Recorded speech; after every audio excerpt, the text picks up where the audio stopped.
আস্ত রসুন দিয়ে পারফেক্ট বিফ ভুনা। প্রথমে তেল দিয়ে দিব, তেলটা গরম হয়ে গেলে পেঁয়াজ কুচি দিয়ে দেব। এরপর এর ভিতরে দিয়ে দেব গরম মশলা। গরম মশলাটা হালকা তেলের সাথে ভেজে আদা বাটা রসুন বাটা দিয়ে একটু ভেজে নেব। এরপর দিয়ে দেব হলুদ গুঁড়া, মরিচ গুঁড়া এবং লবণ। এরপর দিয়ে দেব একটু পানি কষানোর জন্য। এরপর দিয়ে দেব মাংস দিয়ে ভালো মতো মিশিয়ে ঢাকনা দিয়ে ঢেকে দিব। মাংস থেকে যে পানিটা বের হবে ওটা দিয়ে প্রথমে কষাবো, বাড়তি কোনো পানি অ্যাড করব না। এই তো ঢাকনা দিয়ে ঢেকে দিলাম।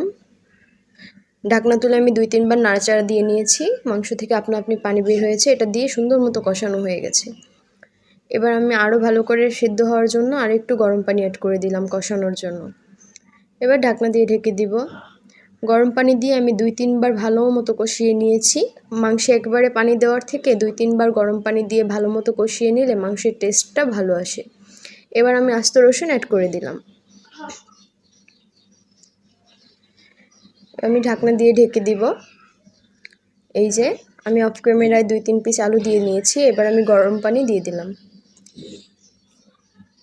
এবার দিয়ে দিব গরম মশলার গুঁড়া এবং দিয়ে দিব কাঁচামরিচ। ঢাকনা দিয়ে ঢেকে দিব 10 মিনিটের জন্য। 10 মিনিট হয়ে গেছে। এই যে আমার মাংস তৈরি।